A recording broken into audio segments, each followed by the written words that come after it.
이제 말씀을 전하겠습니다. 말씀은 로마서 강의 네 번째 시간, 로마서 1장 8절 말씀으로 오늘 같이 말씀을 나눕니다. 여러분, 로마서는 그냥 일반적으로 편지라기보다는 교리서고 신학서입니다. 그러니까 너무 내용 자체가 어렵고요. 그 다음에 제가 그 설교를 할 때 사용하는 말 자체도 단어도 때로 어려운 단어들을 쓰고, 그 다음에 구성하고 있는 문장들도 생각을 깊게 해서 여러분들이 이해해야 되는 내용들이 꽤 있습니다. 그런데 여러분이 어디 딴 데서 그 교회를 다니다가 오신 분들도 있겠지만, 그런 분들은 좀 적고, 새로 처음으로 지금 예수님을 믿고 여기 와서 다 배우신 분들은 그냥 당연히 그런 거 아니야? 라고 받아들일 수 있는 내용들입니다. 그러니까 성경 말씀을 잘 듣고 성경 안에 들어있는 원리들을 잘 정리해야 합니다. 근데 지금 신학이 정확하게 정리가 되어 있지 않으면 성경을 그냥 자의적으로 해석하게 됩니다. 근데 성경은 사사로이 해석할 게 아니다 라는 말씀들을 우리가 꼭 기억해야 되는데, 여기서 사사로이 해석한다는 말은 내 생각대로 해석해서는 안 된다라는 말만 포함되어 있는 게 아닙니다. 사사로이 해석한다는 말은 성경을 부분적으로 뽑아서 해석해서는 안 된다 이 말이에요. 부분적으로 뽑아서. 그러니까 뽑아서 해석하면 다른 부분들하고 서로 배치되는 일이 생길 수도 있잖아요. 그죠? 그러니까 성경 전체 안에 들어있는 하나를 선택해서 말씀을 나누는 것이지, 성경 전체를 무시하고 내가 좋아하는 말씀만 뽑아가지고 내 시작은 미약하였으나 내 나중은 심히 창대하게 되리라, 이것만 붙잡고 그렇게 살면 돼요, 안 돼요? 안 된단 말이야. 여호와께서 내게 복을 주시고 이런 것만 자꾸 때에 따라 이른 비와 늦은 비를 주시며 맨날 이렇게 축복을 더하게 하는 그런 말씀만 갖고 성경을 읽어서는 안 된다 이 말이에요. 전체 속에서 내가 좋아하는 말씀만 갖고 읽는 게 아니라 전체의 말씀을 다 이해하고 그 속에서 서로 배치되지 않도록 성경 말씀을 대하는 게 중요하다. 이게 사서로이 해석할 것이 아니다. 부분으로 보아서는 안 된다 이 말이고, 그 다음에 세 번째는 편협되게 보아서는 안 된다는 것입니다. 누구는 무게가 실리고 누구는 무게가 더 가벼워서는 안 된다. 성경 말씀은 모두 다 하나님께서 우리에게 주신 동일한 무게를 갖고 동일한 기적의 능력과 그 다음에 동일한 살아있는 말씀으로 주신 것이니까, 이런 것들을 꼭 깨달아서 우리가 쉽게 지나치는 말씀들이 없이 모두 다 중요하게 이렇게 받아들여야 되는 말씀이다 라는 것을 우리는 꼭 기억하고 있어야 됩니다. 그래서 성경 말씀은 사사로이 해석할 것이 아니다. 그러니 성경을 열심히 읽지 않는 사람들은 당연히 사사로이 해석할 수밖에 없겠죠. 왜요? 모르는데 어떻게 해요? 아는 것만 갖고 해석하다 보면 그럴 수밖에 없는 거지. 어쨌든 그런 의미를 반드시 기억해야 됩니다. 자, 여기 신학을 정리하려고 하는 것은 신학이다 라고 얘기하는 건 주로 우리가 얘기하는 신학은 성경신학을 얘기하고 있습니다. 성경신학.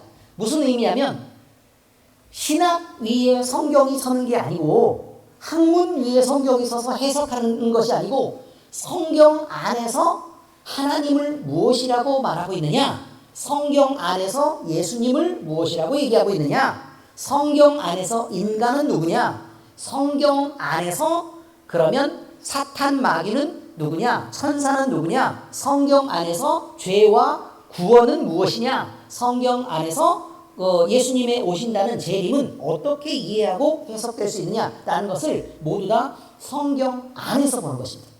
의미는 다 이해하시겠죠? 네, 그렇습니다. 그래서 외부의 학문적 지식을 갖고 무슨 배경을 잔뜩 연구해가지고 거기서 성경은 이럴 것이다 라고 상상하는 인간적인 지식에 대한 판단으로 성경을 보지 않는다. 성경으로 세상을 보고 성경으로 판단하는 거다 라는 것을 우리는 잊지 말아야 된다 이 말이에요. 사도 바울은 로마 교회를 방문하고자 원했습니다. 근데 그가 방문을 원했던 이유는 뭐였죠? 로마에 가서 전도를 하면 거기는 대제국의 수도가 거기니까 많은 사람들이 한꺼번에 몰려올 거고, 그 사람들에게 복음을 전하면 이 사람들이 복음을 듣고 자기 동네로 각각 다 흩어지고 또 장사를 하려고 각 마을로도 흩어질 텐데, 복음에 감동된 자들이 그 복음을 들고 나가면 얼마든지 내가 가지 않는 곳까지 다 전도가 될 거 아니냐라는 의미에서 그렇게 전도하고 또 복음을 전하기 위해 로마로 자기가 직접 가기를 원했다는 것입니다. 그런데 그가 가기 전에 뭐부터 먼저 했죠? 편지를 먼저 쓰는 거예요. 편지를. 그래서 편지를 쓰는데 그 편지 내용이 뭐냐면 안녕하세요부터 시작해서 자, 내가 거기를 가고 싶습니다 라는 내용도 있고요. 그 다음에 내가 가기를 원하는 것은 이러이러한 복음이 전달되기를 원하는 것입니다 라고 얘기하니까 이러이러한 복음, 그러면 복음의 내용이 들어있어야 되죠. 맞아요? 네, 복음의 내용이 들어있어야 돼요. 그 복음의 내용이 로마서 안에 들어있다 이 말이에요. 그래서 로마서가 다분히 신학적인 그 성경이다라고 얘기를 하고 있는 것입니다. 자, 그래서요, 우리는 그 복음의 내용의 중심은 뭐냐? 먼저 얘기하자면 예수님이 그리스도다 이 말이야. 예수님이 그리스도다. 그래서 이 예수 그리스도의 복음이 전파되는 것을 원해서 내가 그곳으로 가기를 원한다. 자, 그런데 오늘 말씀을 보니까 이렇게 되어 있죠. 로마서 1장 8절 보니까 먼저 내가 예수 그리스도로 말미암아 너희 모든 사람에 관하여 내 하나님께 감사함은 너희 믿음이 온 세상에 전파되미로다. 결론만 얘기하면 내가 감사하는 것은 전파되었기 때문이다. 이렇게 말해요. 내가 감사하는 것은 전파되었기 때문이다. 복잡하게 막 이렇게 얘기하는데, 그런데 내가 감사하는 게 뭐가 전파되기 때문이냐면 너희의 믿음이 전파됐기 때문이다. 이렇게 표현하는 거예요. 너희의 믿음이. 그런데 어떤 믿음이냐? 라는 거죠. 어떤 믿음이냐. 자, 그래서 오늘은 내가 하나님께 감사하는 이유는 믿음이 전파됐기 때문인데 어떤 믿음을 전파하려고 했느냐라는 얘기를 오늘 얘기하려고 하는 거다 그 말이에요. 이해가 잘 되셨죠? 자, 오늘 성경 말씀의 내용은 이렇습니다. 바울은 로마 교회에 믿음에 관한 소식을 들었습니다. 그리고 그것을 통해 하나님께 감사하게 되었습니다. 근데 여러분 생각을 한번 해봐요. 그 교회가 잘 믿고 있어요. 근데 내가 하나님께 감사한대. 이해가 잘 되십니까? 내 일로 감사해요? 남의 일로 감사해요? 남의 일인데 왜 내가 감사하겠습니까? 그렇죠. 그러니까 남의 일이면 내가 감사할 게 아니죠. 그런데 그것이 바울이 느끼기에는 그것이 내 일이기 때문에 내게 기쁨이 되고 내가 감사하단 말이에요. 남의 일로 여겨지지 않았다는 것을 얘기하고 있는 것입니다. 여러분, 일반적으로 감사는요, 나에 관계되는 것이어야 감사가 나옵니다. 자, 자신이 원하는 것을 예를 들어 죽으라고 일을 했는데 내가 받게 됐다라고 얘기하면 감사가 아니죠. 당연한 보상이라고 얘기합니다. 그런데 내가 일을 하지도 않았고 내가 받을 수 있는 것도 아니에요. 그런데 갑자기 누가 떡하게 내가 진짜 필요한 것을 갖다 나에게 준 거예요. 그러니까 감사해요 라고 얘기를 하는 거죠. 그죠? 자, 그러면 반응들이 왜 그렇습니까? 지금 잘하고 있는 거죠. 지금 날씨가 우중충하다고 이렇게 반응하는 거 아니죠. 네, 그렇습니다. 자, 그러면 자기가 원하는 것을 선물로 받게 되었을 때 하는 것입니다. 여러분, 배가 너무 고파요. 배가 너무 고파. 근데 배가 너무 고파서 뭐라도 있는 것만 있으면 그냥 아무거나 배라도 좀 허기를 좀 채우면 좋겠어. 그런데 내가 제일 먹고 싶은 게 갑자기 딱 누가 선물을 주는 거예요. 그럼 고마워요, 안 고마워요? 고맙죠. 그렇습니다. 먹을 것 얘기가 나오니까 이제 반응이 시작됐습니다. 고마워요. 그렇습니다. 자, 그 다음에 장난감을 좋아하는 어린이가 있습니다. 우리 호건이가 장난감 좋아하지, 그치? 또 장난감 그러니까 숙이고 있다가 금방 반응을 하는 거예요. 우리에게 먹을 것이나 호건이의 장난감이나 비슷한 의미입니다. 움직이는 공룡 장난감 뭐 이런 거죠. 근데 너무 갖고 싶었는데 갑자기 선물로 누가 왔는데 선물로 공룡 장난감을 사왔어요. 그럼 좋아요, 안 좋아요? 엄청 좋죠. 자, 그런 개념을 얘기하고 있는 것입니다. 자, 그 다음에 또 내가 돈이 없어가지고 꼭 돈을 여기서 이만큼을 써야 된다 라고 하는 게 용도가 지금 있는데 그 돈이 꼭 필요한데 갑자기 누가 나한테 그만큼의 돈을 탁 이렇게 건네더라. 그럼 고맙습니다.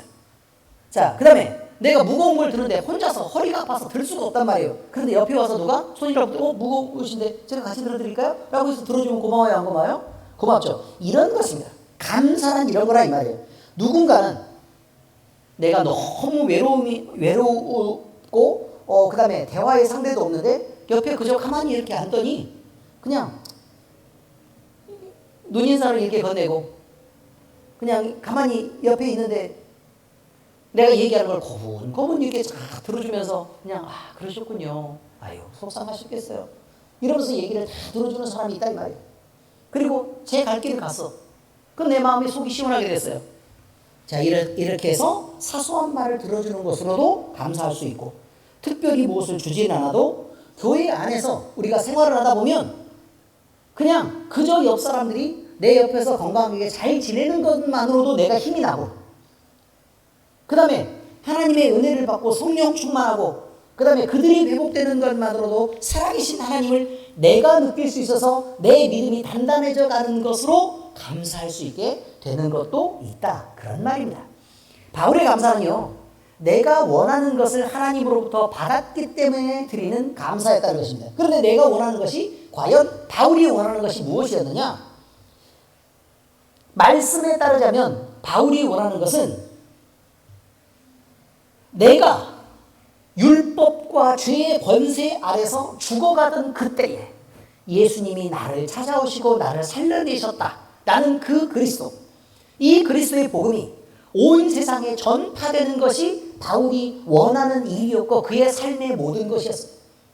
그런데 로마 교회 교인들이 거기서 신앙생활도 잘하고 그들이 믿음 때문에 세상에 그리스도에 대한 소식과 그들의 그리스도의 삶에 대한 소식들이 점점 전해지고 있다는 걸 알게 됐을 때 내 일이 그들을 통해서 이루어지고 있는 걸 알게 됐거든요. 그러니까 근데 그 일을 하신 분이 누구냐라는 거예요. 하나님이 그들을 감동하셨고, 하나님이 그들을 세워주셨고, 하나님이 그들을 회복시켜주셨고, 그들에게 예수 그리스도의 복음을 자랑스럽게 해주셨기 때문에 말하지 않으면 견딜 수 없는 상황을 만들어주셨고, 그래서 복음이 전파될 수밖에 없는 그 사실을 보고 내가 하나님 앞에 감사하지 않을 수가 없다. 주님은 어쩌면 그들을 통해서도 이 복음을 이렇게 전하게 하시는가? 주님은 어쩌면 그들을 통해서 내가 이렇게 전하고 싶어하는 예수 그리스도의 복음을 그들의 입과 그들의 삶을 통해서 이렇게 널리 퍼지게 하시는가? 와, 하나님, 이렇단 말이에요. 우리 하나님은 어마어마하신 분, 응? 벅차고 즐겁다. 이렇게 된 거예요. 그런데 여러분, 바울이 느끼는 것, 이 일을 이루신 이가 누구신지 바울이 분명히 알고 있는 이것, 성령님이 하셨다는 사실을 바울은 분명히 알고 있었습니다. 성령 하나님은 우리 안에 찾아오시고 우리 안에 머물러 계시며 우리를 도와주십니다. 그 시작은 하나님을 알게 하도록 가르치는 일부터 시작합니다. 자, 그런데 고린도전서 2장 13절에 읽어보면 이 내용이 나와요. 시작. 우리가 이것을 말하거니와 하나님의 지혜가 가르친 사람의 지혜가 가르친 말로 아니하고 오직 성령께서 가르친 것으로 하니 영적인 일은 영적인 것으로 분별하느니라. 이렇게 되어 있습니다. 자, 여러분, 가르쳐서 아는데요, 어떻게 한다고요? 사람이 지혜를 통해서, 사람이 말의 언변을 통해서, 사람이 합리적으로 말 잘해서 반박할 수 없게끔 만들어서 그 사람을 굴복시키는 일이 아니라니 말이에요.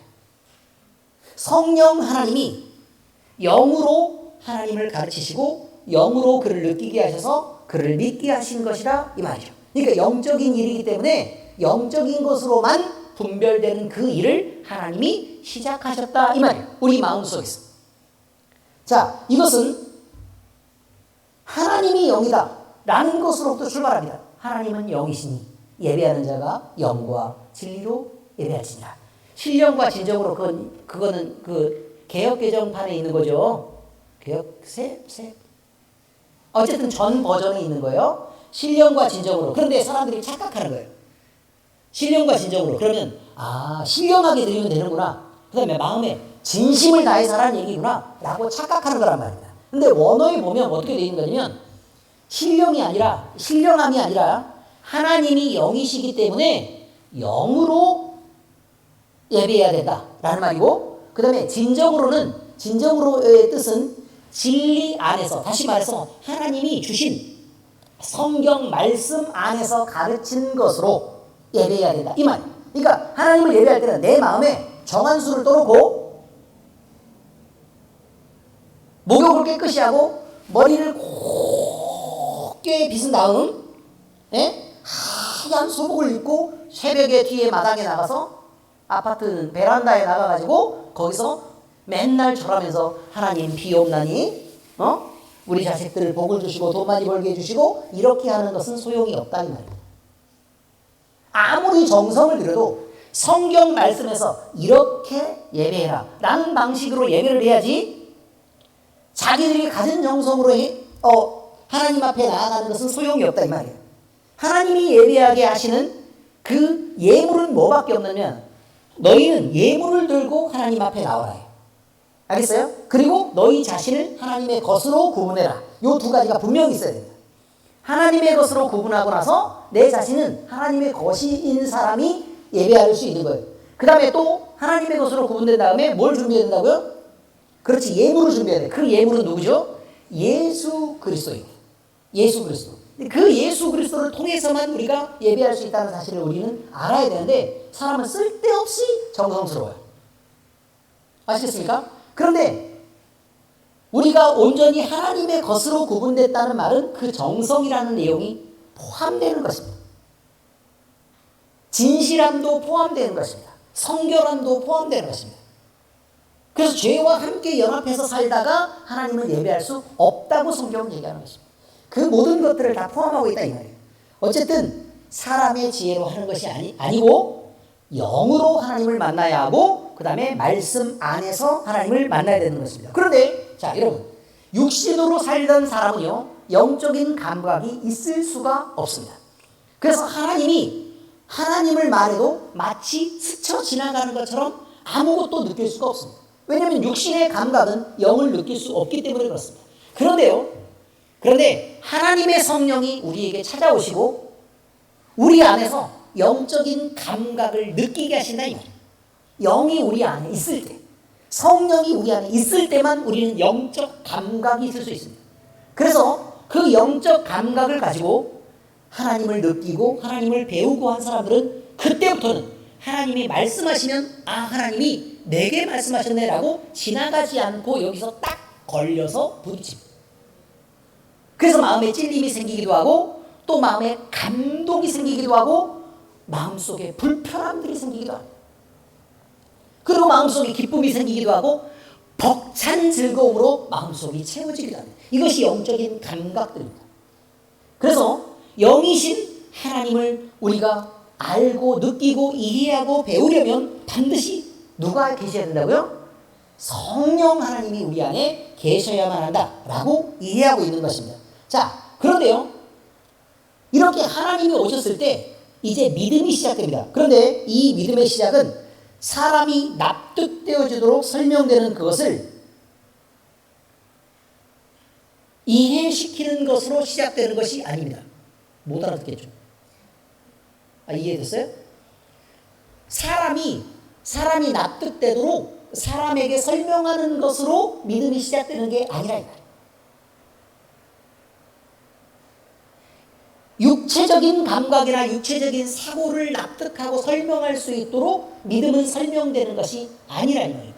믿음은, 성경이 말하는 믿음은 하나님이 주시는 은혜요, 은사라고 표현하고 전적으로 하나님의 은혜에 기대해야 된다고 말합니다. 이 말 뜻이 뭐냐면 믿음은 사람의 생각으로 할 수 있는 것이 아니고 성령이 오셔서 하나님을 부딪히게 하고 느끼게 해야 내가 수용할 수 있는 감각이라고 얘기하는 것입니다. 성령 하나님의 감동으로 역사하고 그 열매로 맺혀지는 것이 믿음이라는 것입니다. 그러므로 우리 안에 믿음이 없다라고 얘기하면 내가 믿도록 노력하는 것이 아니라 믿기 위해 하나님의 은혜를 구하는 것, 이것이 믿음을 시작하기 위한 더 본질적인 노력이다. 이런 것을 우리는 잊지 말아야 된다 이 말이죠. 자, 고린도서 15장 10절에서 11절까지 같이 읽겠습니다. 시작. 그러나 내가 나된 것은 하나님의 은혜로 된 것이니. 자, 여기까지의 뜻이 뭐예요? 바울이 변했다는 거예요. 바울이 변했어. 예전에 내가 율법으로 살던 때가 있었고, 예전에 내가 사람의 개념과 판단으로 내가 생각하고 또 그렇게 행동했던 때가 있었다는 거예요. 그런데 그때는 예전에 나고, 이제 예수님이 나를 찾아오셔서 내가 예수님을 만나고 나서 내가 바뀌었는데, 지금의 나 된 것은 내가 노력해서 된 것도 아니고 내가 배워서 된 것도 아니라는 거예요. 그저 뭐라고요? 하나님의 은혜로 된 거다 이 말이에요. 은혜의 뜻이 뭐죠? 받을 자격이 없는 자에게 그저 베푸시는 선물이라 뜻이죠. 하나님이 그저 나에게 그저 주셨다. 나처럼 받을 자격이 없는 사람에게 하나님이 그저 내게 베풀어 주셨다 라는 거죠. 된 것이니, 자 계속 읽겠습니다. 시작. 내게 주신 그의 은혜가 헛되지 아니하여 내가 모든 사도보다 더 많이 수고하였으나 내가 한 것이 아니요 오직 나와 함께 하신 하나님이 은혜로라. 그러므로 나나 그들이나 이같이 전파함에 너희도 이같이 믿었느니라. 이게 무슨 말이겠어요? 내가 엄청 많이 수고하고 엄청 많이 노력했던 것은 있기는 해요 라는 뜻이에요. 엄청 많이 수고하고 노력했던 것들이 있기는 해요. 그런데 내가 노력하고 수고했기 때문에 당신들이 열매가 된 거 아니에요 라는 말이에요. 왜요? 영적인 것은 영적인 감각이 있어야 되기 때문에 내가 아무리 노력하는 것으로도 여러분이 열매 맺을 수가 없어요. 왜냐면 내 말은 사람의 설득이기 때문에 그렇거든요. 근데 사람의 설득으로는 이게 열매 맺을 수 없는 거라고요 라고 얘기합니다. 어떻게 된다고요? 하나님이 성령 주시고 그 말씀들을 중간에 걸리게 해주셔서 내 마음속에 자리 잡게 하고 느끼게 해주셔야만 믿을 수 있는 거라 이 말이에요. 믿음이란 그렇게만 생겨나는 것이므로, 그러므로 내가 노력한 것으로 여러분이 믿게 된 것이 아니고 전적으로 하나님이 하신 거예요 라고 얘기한 거예요. 전적으로 하나님이 하신 거예요. 물론 내가 노력은 했어요 라고 얘기해요. 어디서 생색이에요? 그래서 하나님의 은혜가 미치는 선택받은 매우 특별한 사람에게만 믿음이 생기는 것입니다. 누구나 믿을 수 있는 게 아니라 이 말이에요. 믿음이란 아무나 믿을 수 있는 게 아니에요. 누가 오셔야만 돼요. 성령 하나님이 오셔야만 돼요. 그 전 단계는 반드시 그거예요. 성령이 아니고는 누구도 믿을 수가 없다 이 말이에요. 이제 그 뜻은 이해하시겠죠. 하나님은 영이시기 때문에 그렇다. 하나님은 영이시기 때문에. 그래서 여러분들이 믿게 된 것은 세상에 있는 그 수많은 사람들 중에 다 버려지고 다 소외되고 다 지 맘대로 살아가는 세상을 살아가야 돼. 하나님이 특별히 우리에게만 지목하시고 찾아오셨고 우리 안에 머무르심으로 우리를 걸리게 하셔서 믿게 하셨다. 이것이 우리가 특별한 이유가 아닙니다.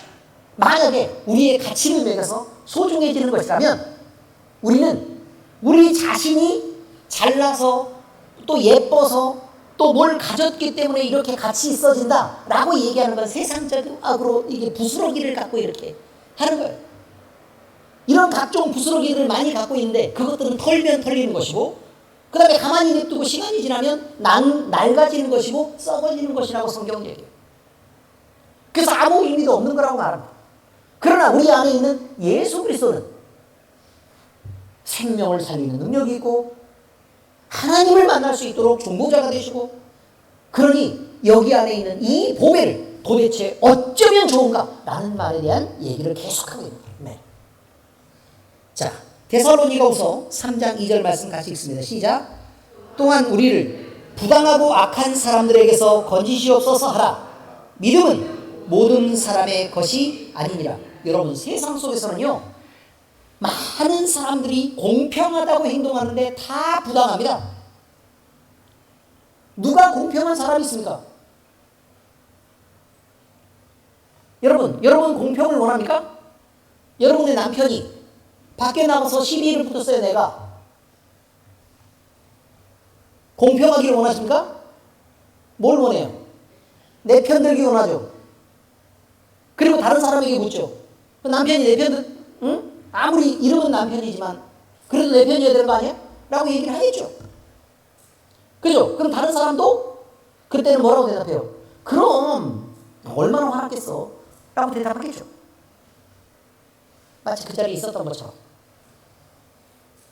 여러분 그런데요 여러분 부당한 것을 원하는 것 그것을 공평이라고 지금 여러분이 얘기하고 있는 것도 아십니까? 아시겠어요? 여러분 늘 공평을 원하지 않습니다. 내 편이기를 원하는 것입니다. 그것을 공평이라고 여러분 얘기하고 있는 것입니다. 그러니 세상에 있는 것을 공평이라고 말하지 말란 말입니다. 의미를 아시겠죠? 자, 하나님은 우리에게 성령을 주셨습니다. 우리의 마음을 감동하시고 우리가 느끼는 구원 사역을 그때 시작하시는 것입니다. 여기서 말하는 것은 우리가 느끼는 구원 사역입니다. 자, 빌립보서 1장 6절 함께 읽겠습니다. 시작. 너희 안에서 착한 일을 시작하시니가 그리스도 예수의 날까지 이루실 줄을 우리는 확신하노라. 시작하면 끝은 누구에게 있다 이 말이에요. 하나님 것이다 이 말이에요. 하나님이 시작하셨으면 하나님이 끝이다. 자, 여러분 여기서 이제 신학적으로 대단히 깊은 내용들이 나옵니다. 그런데 여러분은 그냥 당연하다고 생각할 것입니다. 그럼 당연하다고 생각하면 그걸로 된 것이에요. 우리가 주의할 것은 우리가 느끼는 구원사역이라는 그 범위에 대한 것입니다. 우리가 느끼는 구원사역. 다시 말하면 성경은 우리의 구원사역의 시작은 언제부터 있었다고 얘기해요?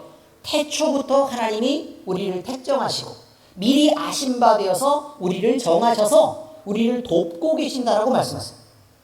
그래서 하나님의 예정과 섭리를 따라 역사하여 이루어지는 것이 우리의 구원이다 라고 분명히 설명하고 있습니다. 자, 에베소서 1장 3절에서 6절까지 읽겠습니다. 시작.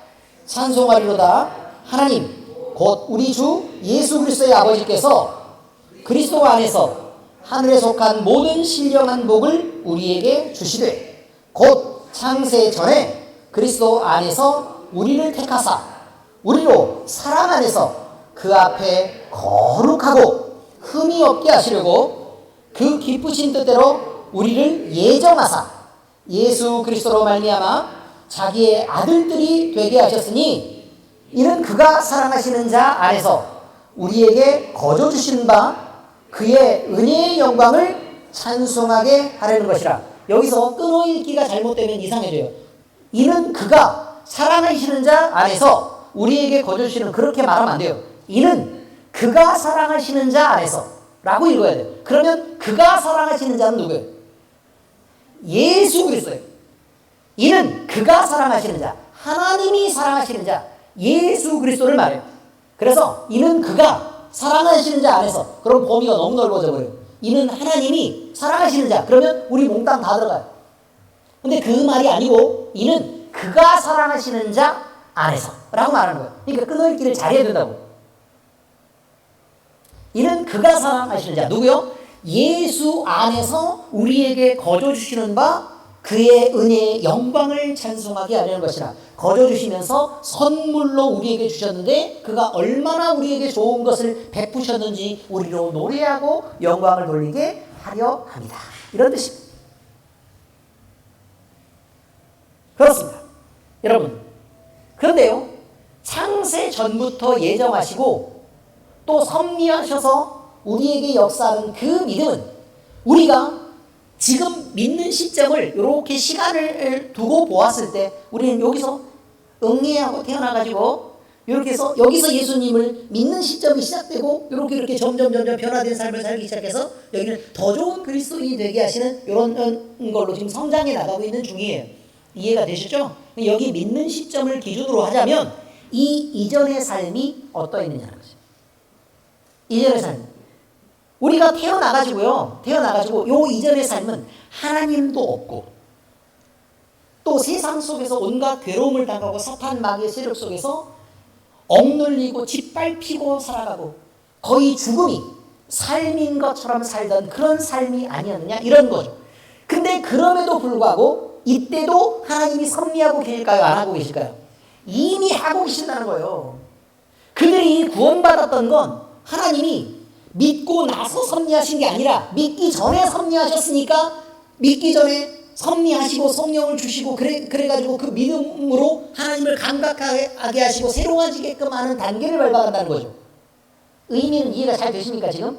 그렇습니다. 만약에 믿지 않는다고 하나님이 버려버렸으면 믿을 사람이 누가 있냐고. 믿지 않았을 때 섭리했으니까 믿게 된 거죠. 믿지 않았을 때 내 몸이 아프게 됐으니까 내가 그 괴로움을 느꼈으니까 아 제발 여기서 벗어나고 싶다 라는 생각을 하게 하시고 그 방법으로 하나님을 만나게 하셨던 사람도 있고, 믿기 전에 세상으로 즐거움을 주고 살다가 각종 돈과 죄로 막 이렇게 방탕하면서 마음껏 쓰면서 기마이 부리고 기마이 제 한글 단어를 잘 몰라가지고 그렇게 사람들한테 막 갑질하면서 나 잘났다, 나 키 크다 이렇게 얘기. 제일 나빠요, 그게. 키 크다고 보십니까? 그죠, 조민근 집사님? 아니죠. 또 몰라, 또. 귀엽다. 이건 또 이해를 해요.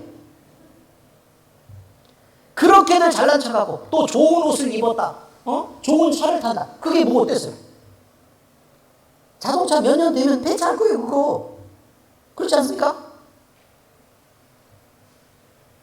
BMW M 시리즈 조심해서 살 거 없어요. 그냥 막 타면 돼. 왜? 중고잖아요. 새 중고. 그렇죠? 그냥 그렇습니다. 옷도 입었을 때 여러분 추울 때는 따뜻한 게 제일입니다.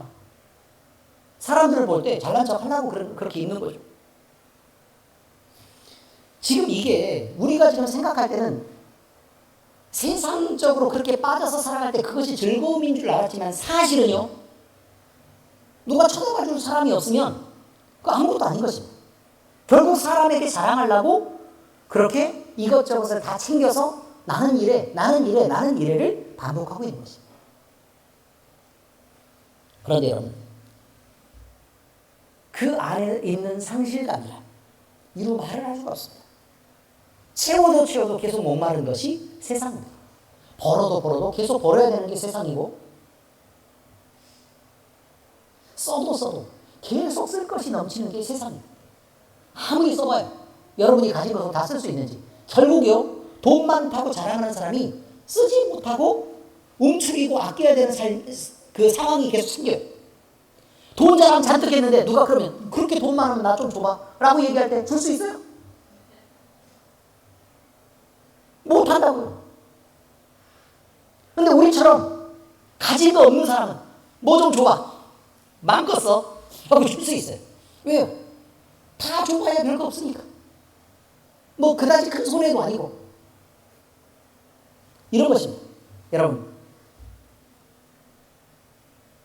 우리는 하나님의 예정하신 섭리 속에 이전의 삶에도 있었습니다. 그럼에도 불구하고 여전히 개인으로 살고 있었고, 하나님을 모르는 자리에서 마귀 사탄의 권세 아래서 괴롭힘을 당하고 있는 것이 사실입니다. 여전히 삶은 괴로움의 연속이었고, 산다는 것이 사는 것이 아니라 죽음보다 더한 고통들이 있어서 결국 내가 죽어야 편안해지나? 라는 생각을 늘 할 수밖에 없는 삶을 살아가는 것입니다. 우리의 기쁨은 그저 당연히 반복되는 여러 가지 고통이 있는데 그 중에 잠깐 반짝하고 어떤 즐거움이 빛나는 순간이었겠죠. 여러분, 그저 고통을 잊기 위해서 먹고 마시는 것으로 우리가 즐거워질 수 있습니까? 술 많이 마셔가지고 결국 나중에 몸 다 망치면 괜찮습니까? 그렇지 않습니다. 많이 먹어서요, 즐겁게 세상 사람들이 좋아하는 거 많이 먹어가지고 결국 배 나오면요, 우리 호건이 지나가다가 목사님 배 찌르면서 목사님 요즘 배 나왔네요? 그랬어요. 병이 생깁니다, 여러분. 놀리려고 하는 게 아니라 목사님 생각해서 하는 것입니다. 정말 이런 식이면 안 되겠다. 이래서.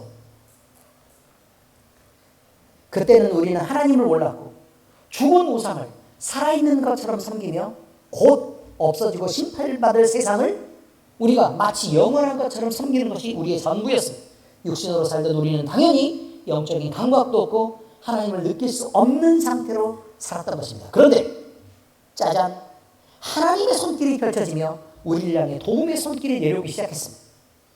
우리 스스로 느낄 수도 알 수도 벗어날 수도 없었던 그 깊은 절망의 늪에서 하나님은 우리를 도우셨고 우리에게 찾아오셨고 우리를 붙잡아서 우리를 건지셨습니다. 그는 우리를 돕는 방패가 되셨고 우리의 영광의 칼이 되셨습니다. 그러므로 우리의 원수 대적인 마귀가 우리에게 결국 복종하게 됐고 우리를 지배하려고 했던 그 손을 쥔 손을 놓아서 우리는 자유를 얻게 됐습니다. 우리는 이제 자유인입니다. 우리 원수들이 차지했던 땅을 밟고 섭니다. 그래서요, 우리는 영적 가난에 들어서서 그 땅을 정복하고 갈 수 있는 능력이 생겼습니다. 성령 받은 우리는 영적인 사람이 되었고 영적인 사람이기 때문에 영을 감각할 수 있게 됐습니다. 이것이 대단히 중요한 것입니다. 우리는 감각하는 것으로 그 지식들을 쌓아서 우리의 사고를 만들어냅니다. 영적인 것에 감각이 없는 사람들은 영적인 것에 대한 사고를 할 수가 없습니다. 그러나 영적인 감각이 생기기 시작하면 그때부터 하나씩 감각하고 느끼는 것입니다. 그리고 나서 영적인 사고를 할 수 있게 되는 것입니다. 이게 중요하죠. 이것이 복음이 가지는 영광이며 복음의 능력이고 복음의 승리가 되는 것입니다. 자, 신명기 33장 26절에서 29절. 여수르는요, 뜻이 뭐냐면 내 사랑하는 이스라엘이라는 뜻입니다. 여러분을 부를 때 내 사랑이라고 부르면 그 단어가 뭐라고요? 여수른이란 뜻이라는 걸 알고 여수른 그러면 하나님이 나를 이렇게 사랑하시나? 라고 생각하시면서 읽으시면 됩니다. 자, 신명기 함께 읽겠습니다. 시작. 여수른이여 하나님 같은 이가 없도다. 그가 너를 도우시려고 하늘을 타고 궁창에서 위엄을 나타내시는도다. 영원하신 하나님이 내 초소가 되리니 그의 영원하신 팔이 내 아래에 있도다. 그가 내 앞에서 대적을 쫓으시며 멸하라 하시도다. 이스라엘이 안전히 거하며 야곱의 셈은 곡식과 새 포도주의 땅에 홀로 있나니 곧 그의 하늘이 이슬을 내리는 곳에로다. 이스라엘이여 너는 행복한 사람이로다. 여호와의 구원을 너같이 얻은 백성이 누구냐? 그는 너를 돕는 방패시요 내 영광의 칼이시로다. 내 대적이 내게 복종하리니 네가 그들의 높은 곳을 밟으리로다. 여러분, 내 사랑하는 이스라엘아, 너는 세상 가운데서 너처럼 자유롭고 너처럼 복되며 너처럼 축복 속에 거하는 자가 어디 있을 수 있겠냐? 너는 풍요로울 것이고 너는 사랑받고 너는 때에 따라 모든 것을 공급받을 것이다. 그러므로 하나님이 너를 사랑하시고 네가 하나님의 사람이라면 모든 너의 대적이 너에게 복종하고 너는 그들의 땅을 정복하고 밟아서 설 것이다. 라는 승리를 선포하고 있는 것입니다. 바울은 이렇게 얻은 승리와 자유가 얼마나 소중한 것인지 알았기 때문에 내가 얻은 승리와 자유가 이렇게 소중하다면 너무 소중하니까 딴 거하고 비교가 안 되잖아요, 지금. 그러니까 내가 만나는 사람도 꼭 그렇게 이 승리와 자유를 누렸으면 좋겠는 거예요. 그리고 이 승리와 자유를 누리는 것은 내 노력으로 되는 것이 아니라 앞에서 읽었듯이 모두 다 하나님의 전적인 은혜로 된 것이기 때문에 하나님이 이 사람도 믿게 하셨다면 내가 노력을 하기는 했지만 이 사람이 믿었어. 그러면 하나님 앞에 하나님 감사해요. 이렇게 말할 수 있는 거예요. 또 저기 가서도 또 믿었으면 하나님 감사해요. 이런 사람들이 점점 늘어나고 있군요. 라는 거죠. 그리고 로마 교회 소식을 들었죠. 로마 교회 소식을 들었더니 그들이 또 그렇게 있다는 걸 보니까 너무 벅차고 행복하고 즐거운 거예요. 그래서 이렇게 했다는 거예요. 고린도전서 15장 57절 시작. 우리 주 예수 그리스도로 말미암아 우리에게 승리를 주시는 하나님께 감사한다 라고 되어 있죠. 자, 이 영광스러운 구원마저도 성령 하나님의 도우심 없이는 불가능한 것이라는 것이. 이 구원은 결과적으로 완전한 것이지만 완성이 아니므로 그 과정에서 성령 하나님의 도우심은 필수적인 것입니다. 결과적으로 완전한 것이다 라는 말도 또 신학적으로 되게 복잡한 내용이에요. 그러나 알아듣게 지금 설명을 해드릴게요. 알아듣게. 자, 결과적으로 완전하다는 말, 이 말을 알기 위해서요, 로마서 8장 26절을 먼저 읽습니다. 시작.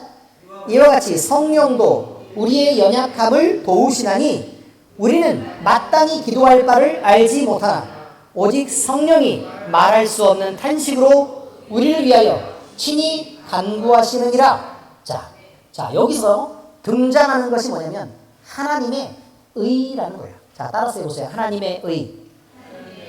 여기서 의는요, justice를 말하는 정의를 얘기하고 있는 게 아니라 righteousness를 의미하는 거예요. righteousness. 우리 쭉 배웠죠? 하나님의 의. 그 하나님의 의의 뜻이 뭐라고요? 하나님은 하나님이시다 라는 뜻이에요.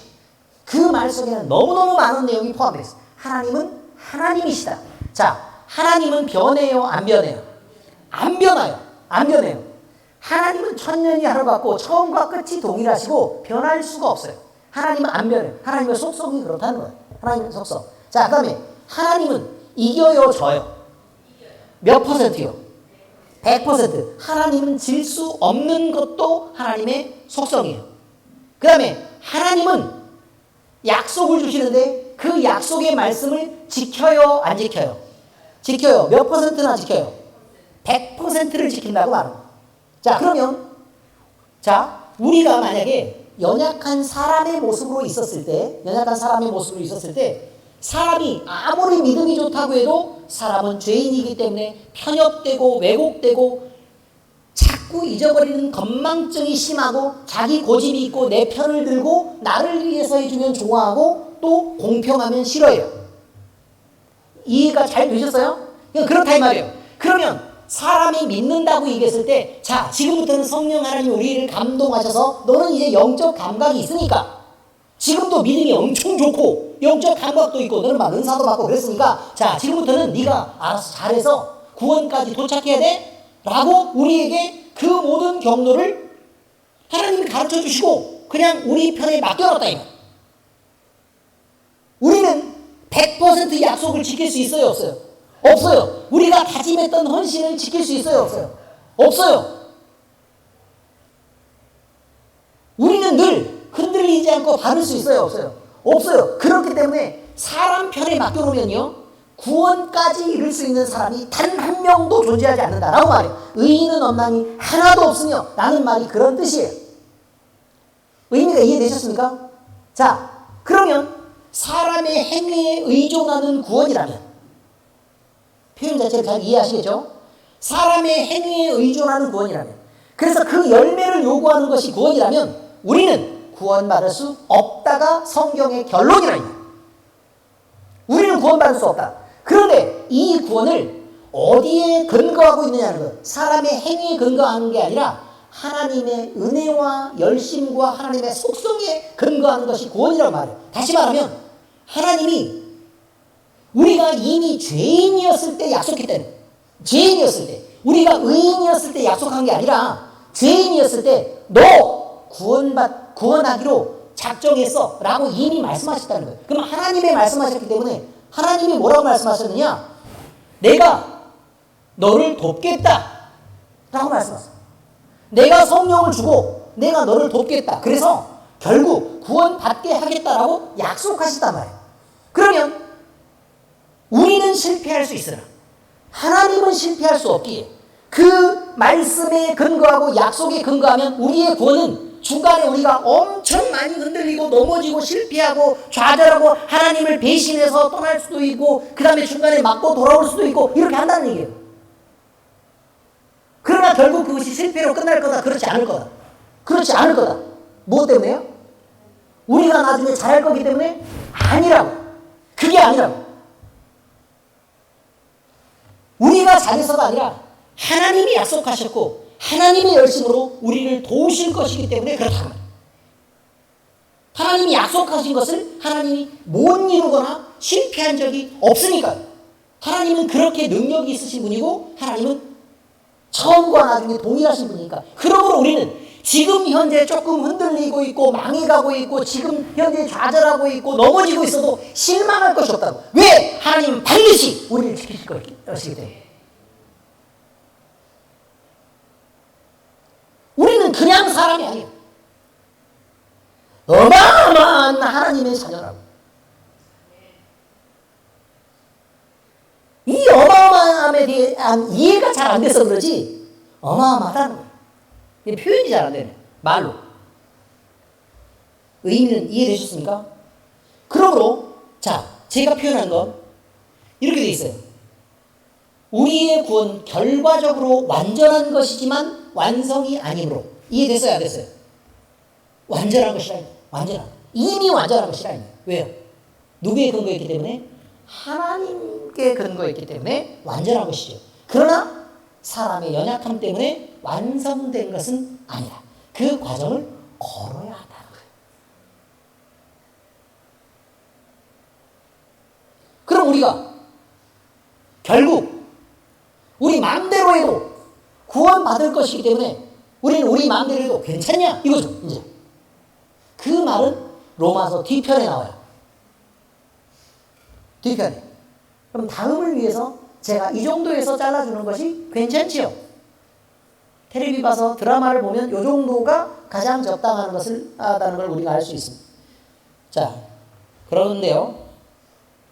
그래서 결국 이거죠. 하나님에 의해서 구원을 이루신 분은 하나님이시므로 그 구원의 완전성은 의심할 수 없다. 결론 이것입니다. 네, 그렇습니다. 여러분은 안전합니다. 하나님이 로마 교회 성도들에게 하신 일은 단순히 돈 몇 푼 벌어서 부자로 살게 하신 일이 아닙니다. 곧 없어질 몸을 위하여 맛있는 것을 주시거나 좋은 옷을 입혀서 사람들을 보기에 아름답고 멋지다, 세련됐다, 몸매가 좋다 이런 얘기를 듣게 하신 것이 아닙니다. 물론 어느 정도만큼 살 것을 공급하셨고 일용할 것들을 채우셔서 그들 속에 하나님이 하나님이시라는 것을 나타내셨을 것입니다. 그런데 이런 것들로 겨우 하나님이 전부라고 말할 수는 없다 이거예요.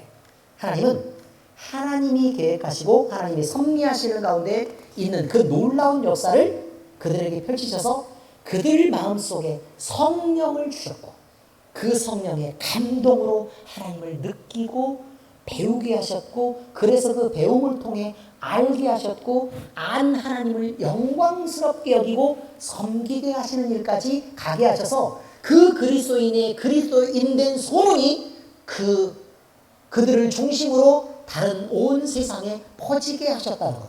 그래서 바울이 감사하고 찬송한다고 얘기하고 있는 것입니다. 여러분, 이것이 바로 하나님을 향한 바울의 진정한 감사였습니다. 예수 그리스도의 믿음이 온 세상에 전파되는 그 은혜를 위한 것이었다. 이런 말입니다. 자, 이 성경 말씀 적용합니다. 구원은 전적으로 예수 그리스도의 주권적 은혜에 의한 일입니다. 이것도 대단히 어려운 많은 말이 포함되어 있으니까 반복하고 다시 설명하는 과정을 거쳐야 된다는 것은 미리 말씀드립니다. 주권적 은혜라는 말이 어려운 단어니까 나중에 훨씬 더 많은 설명이 필요하다 이 말이죠. 구원은 전적으로 예수 그리스도의 주권적 은혜에 의한 것입니다. 우리는 예수님의 그 큰 은혜를 인하여 구원을 받았습니다. 사도행전 15장 11절 읽어보세요. 시작. 그러나 우리는 그들이 우리와 동일하게 주 예수의 은혜로 구원을 받은 줄을 믿노라 하니라. 그럼 우리도 무엇으로 구원받았고 주 예수 그리스도의 은혜로 구원받았고 그들도 우리와 동일하게 주 예수 그리스도의 은혜로 구원을 받았다라고 분명히 밝히고 있습니다. 이건 사도행전이니까 무엇을 표현하겠어요? 사도들의 행적이다 이런 말이죠. 성령 행전이라고 얘기하는 것입니다. 이것은 하나님이 우리에게 아무 희생 없이 베풀어 주신 것이 아닙니다. 그냥 우리가 하나님이 그저 지나가다가 그냥 건진 거라고 여러분 생각하시지만 그게 아니라 그 말이에요. 우리는 여기서 무엇을 생각해야 되냐면 하나님의 사랑의 하나님의 속성과 공의의 하나님의 속성 이 모든 것이 하나님의 이 속성이 두 개가 서로 배치되지 않는다는 것을 알고 계셔야 됩니다. 무슨 말이냐면 우리가 죄를 짓습니다. 죄를 지으면 잘못했으니까 벌을 받아야 되죠. 경고하고 하나님 앞에 돌아오라고 계속해서 얘기를 하는데 여전히 죄 가운데 있고 하나님과 멀리서 살고 있었다면 그가 돌아와도 그 전에 했던 자기의 행위에 대한 잘못에 대한 벌은 받는 것이라는 거예요. 의미를 이해하시겠습니까? 벌은 받는데 몇 퍼센트 받아야 돼요? 100%를 다 받아야 돼요. 100%를 다 받아야 돼요. 이게 하나님의 공이란 말입니다. 하나님의 공이에요.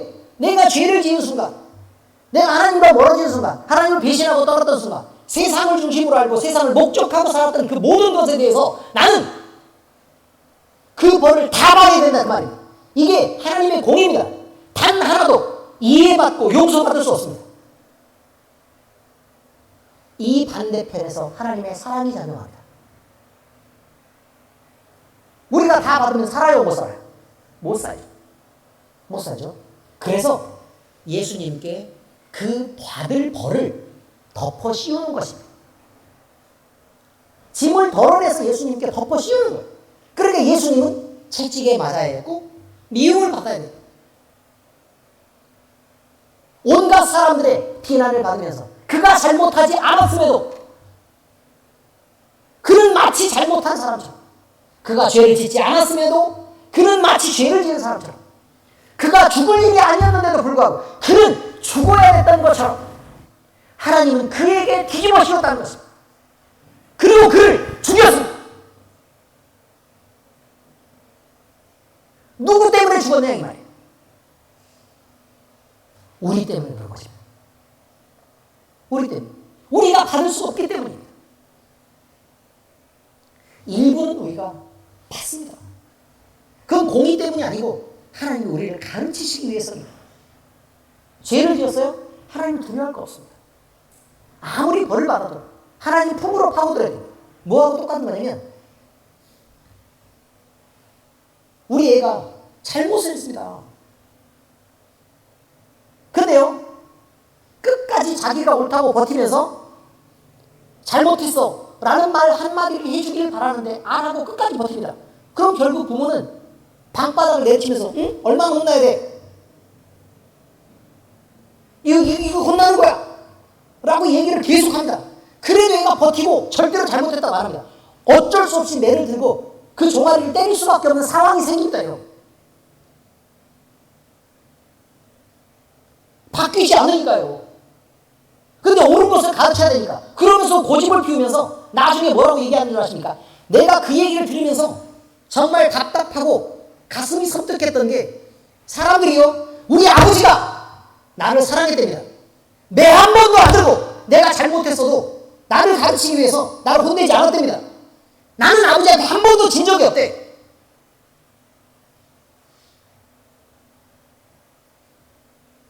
그래서 아버지의 고집을 꺾으면서 내가 그렇게 잘하는데 지금 와서 내가 누구한테 지겠냐 이 말이에요. 자랑입니까?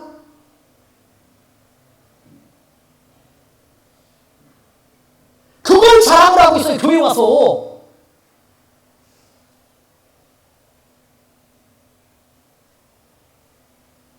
잘못하면 혼나는 게 맞습니다. 여러분. 그래서 바른 것을 가르쳐야 됩니다. 그래서 결국 지금의 나 같은 사람을 만들었으니까 아버지가 잘 키웠습니까? 아닙니다. 여러분. 하나님 그 공의의 대가를 분명히 예수님에게 지우면서 우리에게 그것을 보고 알게 하셨습니다.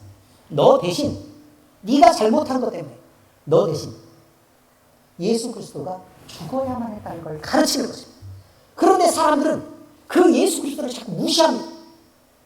그리고 또 잘못을 하고 또 잘못을 하고 또 잘못을 반복합니다. 여러분. 그러면서요, 하나님 앞에 혼나지 않으니까 마치 하나님을 죽은 것처럼 그렇게 행동합니다. 얼마나 참아야 정신을 차립니까? 얼마나 견뎌야 여러분 예수 그리스도를 다시 못 박지 않겠습니까? 그것이 중요합니다. 로마서는 지금 그 얘기를 말하고 있는 것입니다. 누군가는 그 죄의 대가를 받았다는 것. 그래서 누군가는 죽었다는 것. 잊지 말라는 것입니다. 잊지 말라. 너 때문에 죽었다. 그래서 그 대속의 은혜를 네가 입은 거다. 그래서 말합니다. 고린도서 6장 20절 시작. 값으로 산 것이 되었으니 그런즉 너희 몸으로 하나님께 영광을 돌리라. 무슨 말이에요? 네 대신 지불한 값이 예수 그리스도의 생명이라는 것입니다. 바울은 이 복음이 주는 무게와 그 내용을 정확하게 이해하고 있었습니다. 그래서 그는 자신이 자기의 남은 모든 인생을 복음 전파를 위해 이방인의 사도로 사는 것에 전혀 갈등할 수 없었습니다. 그런데 그가 느끼기에 그의 헌신은 내가 받은 은혜에 비해 너무도 작고 작은 것이었으므로 그저 하나님 앞에 감동하고 감사하고 벅찬 기쁨을 드리는 것만으로도 자기는 너무 기뻤던 것입니다. 에베소 3장 8절입니다. 시작. 모든 성도 중에 지극히 작은 자보다 더 작은 나에게 이 은혜를 주신 것은 측량할 수 없는 그리스도의 풍성함을 이방인에게 전하게 하십니다. 이렇게 표현합니다. 여러분, 우리 역시 그리스도인입니다. 우리가 받은 은혜를 바로 알아야 됩니다. 그 무게도 알아야 되고 그 크기도 알아야 됩니다. 과거를 잊은 사람은 자신이 받은 도움을 잊고 배은망덕하기 쉽습니다. 자신이 받은 은혜의 가치와 희생을 모르는 자들, 자신이 자기에게 은혜를 베푼 은인을 향해 돌을 던지고 비방하고 있는 것을 모릅니다. 우리가 우리의 행위로 예수 그리스도를 짓밟고 있는 것을 모른다는 얘기입니다. 우리는 우리가 주님으로부터 받은 은혜와 희생을 반드시 기억할 수 있기를 바랍니다. 그래서 그리스도를 생각하고 그리스도를 늘 마음속에 품는 자들이길 바랍니다. 그래서 우리를 하나님의 나라와 주를 섬기는 제사장으로 삼으신 이의 영광을 위해 그리스도의 생명으로 다시 태어나서 다시 살아가는 인생을 살아주기를, 그런 참 그리스도의 되기를 예수 그리스도의 이름으로 축복합니다.